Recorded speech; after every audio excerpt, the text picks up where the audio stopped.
towards one of the key commitments of the Kenya Kwanza administration. When I took the oath of office, I committed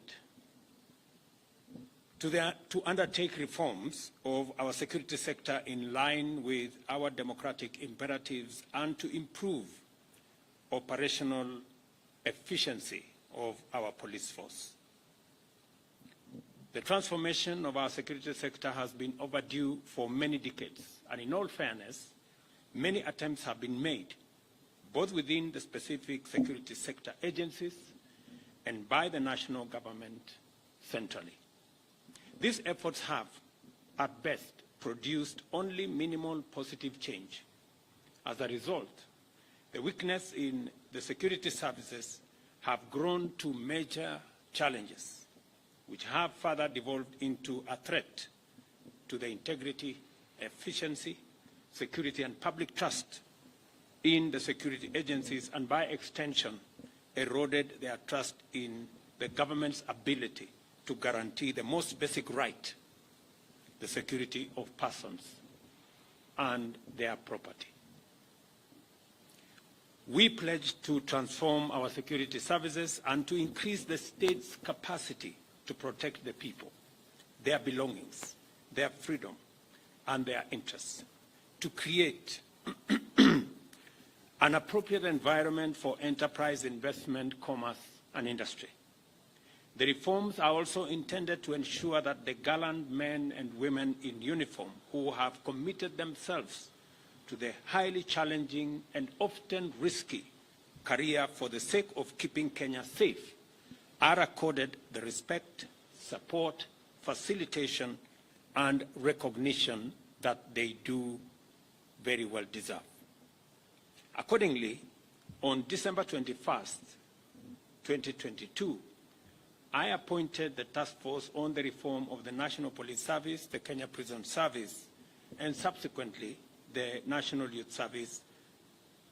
This task force, led by our able chairman, retired Chief Justice David Maraga, was charged with the assignment to identify the legal, policy, administrative, institutional, and operational constraints to effective service delivery by these services.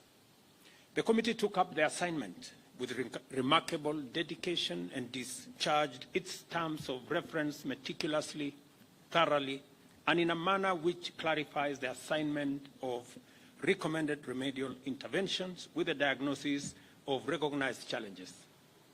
I can testify to this task force dedication because they updated me frequently and on time on their progress, as well as evolving issues during the course of their work.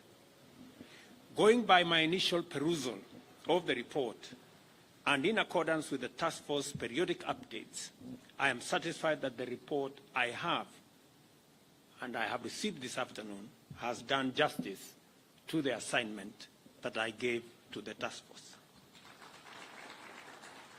The task force has diagnosed 4 primary problems in our services that have hampered effective and efficient service delivery, rendered them resistant to growth and transformation, and collapsed their stature in the eyes of many Kenyans. The problems are broadly underfunding, deficient leadership, structural and organizational weaknesses, and most critically of all, corruption. These perennial problems have impaired the terms and conditions of service, welfare, as well as motivation of officers who serve, and severely undermined service delivery to the detriment of the safety and security of the people of Kenya, their belongings, their investments, and their interests. None of the services covered in the report receive adequate funding or even anywhere near it. The inappropriate processes and structures involved in recruiting, supporting, deploying, and promoting officers render the entire sector vulnerable to inefficiency, low professional standards, operational ineptitude, ethical lapses and malpractices, and general institutional decay. Coupled with this, outdated and inappropriate legal frameworks and organizational structures have created loopholes for malpractice, confusion, overlaps, outright conflict, and sometimes general inefficiency. In the report, corruption has been cited quite frequently and described as systemic, endemic, entrenched, deeply embedded, and rampant. Clearly, we have a serious problem in there, in that we have never developed in these services the capacity to serve the nation to any satisfactory standard. And as a result, the services have become increasingly suboptimal and problematic at worst. Our aim is not only to restore integrity, efficiency, and accountability by waging an anti-corruption campaign throughout government, and in this case, within the services. Our primary objective is to secure the transformation of this nation by instituting a professional, efficient, effective security sector which is defined by integrity, service, and accountability.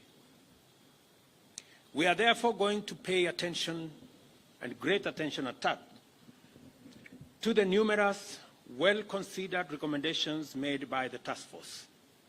Necessary changes to important instruments and measures, including policy, strategic, legislative, and operational frameworks, shall be implemented by the government in line with the recommendations made by the task force.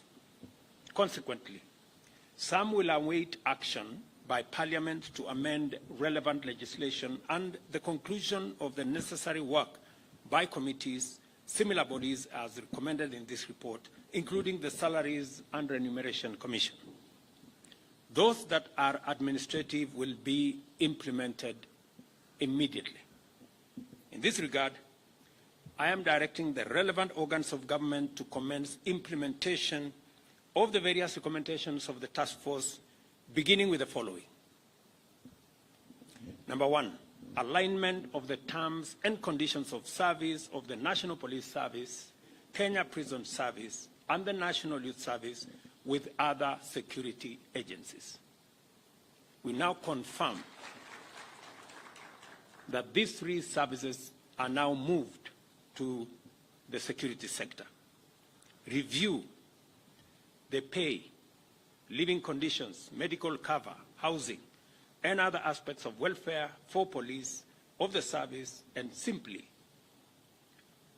let me repeat that, review the pay, living conditions, medical cover, housing, and other aspects of welfare for members of the services, and simply to do the right thing for these officers.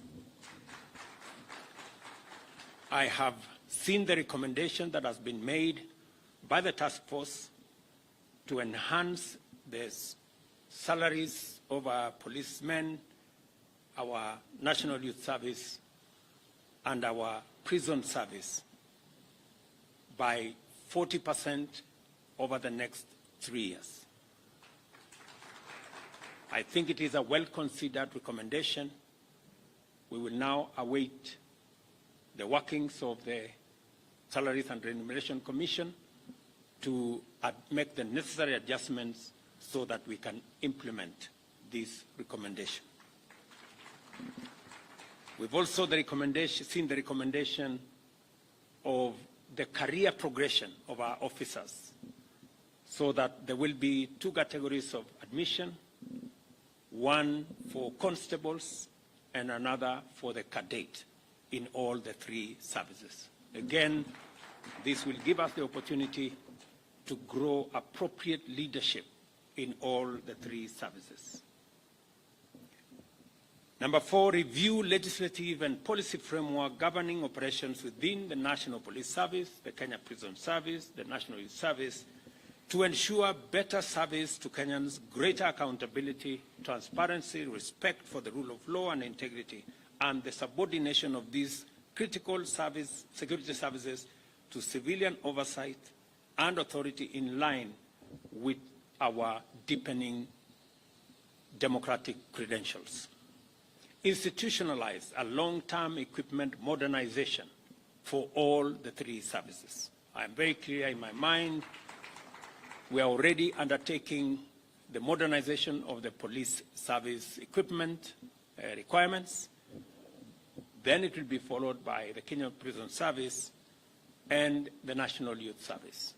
We have already made provisions in the supplementary to enable the National Youth Service begin the journey to be the arm of government that will help us mobilize young people from the grassroots and to use their energy, talent, knowledge, and expertise to drive National Youth Service. Automate human resource and finance management procedures in the three services, including processes for recruitment, transfer, promotion, and payment of salaries and allowances. The recruitment and promotion of members of the police service will be made transparent, competitive, and merit-based. The entry qualifications for all services will be raised to align with the expected competencies of officers, but without losing sight of the imperative to implement affirmative action. Implement the human resource policy on transfer for all officers in the three services to ensure no officer serves for more than 3 years in the same county. These and other measures documented in the report of the task force shall be transmitted for consideration and effective action promptly and conclusively by all government agencies that will be required by these recommendations. These are commitments that must not wait one day longer than is absolutely necessary, because our officers deserve support and Kenyans are entitled to a security sector they can be proud of. I am pleased that discussions between the SRC, National Treasury, and the relevant MDAs have proposed an alignment of these packages across the entire security sector. I thank Mr. Justice Retired David Maraga and all the members of the task force for a thorough, meticulous, compiled, and clearly written report which effectively articulate the necessity and urgency of transformative changes to our national policing and other security services. Your contribution to our transformative agenda is appreciated, Mr. Chairman, and your team, and your place in Kenya's history of positive change is assured. You can count on me and this administration to be meticulous and as thorough in implementing these recommendations with the same vigor, with the same commitment as you have demonstrated as you assembled these recommendations. This is a very proud moment for me because we continuously are discharging our commitments. We made a commitment, many commitments to the people of Kenya. There are some we implemented in day one, others in week one, others in month one, others in year one. We will continue to make sure that each and every commitment we made to the people of Kenya will be met, will be discharged, so that we can assure the place of leadership in Kenya, that leadership can match what they say with what they do. So I want to thank all the actors who have put this report together. I want to assure our men and women in uniform that as they put their lives at risk to protect Kenya, the government of Kenya and the people of Kenya will stand by them to make sure that they serve in conditions that are sensitive to the responsibilities and the huge sacrifices that they are making. I'm very happy that the task force took time to engage with Treasury, to engage with SRC, and agree on the approximate terms of service for the three services. It will make our work much more easy for us to implement this report because we will have the least engagements and headwinds as we implement this report. Again, to all those who participated, I know many servicemen in the police, in the prisons, in NYS, gave their recommendations. Many other actors gave their recommendations. Many Kenyans participated in many different ways to put this report together. In our constitutional responsibility to engage the public in making sure that decisions of government are sensitive to what the Kenyan public want and desire.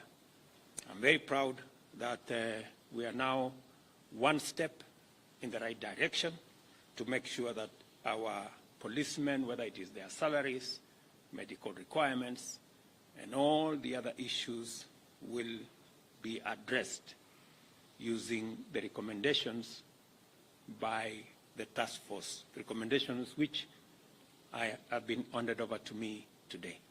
Asanteni sana, and God bless you.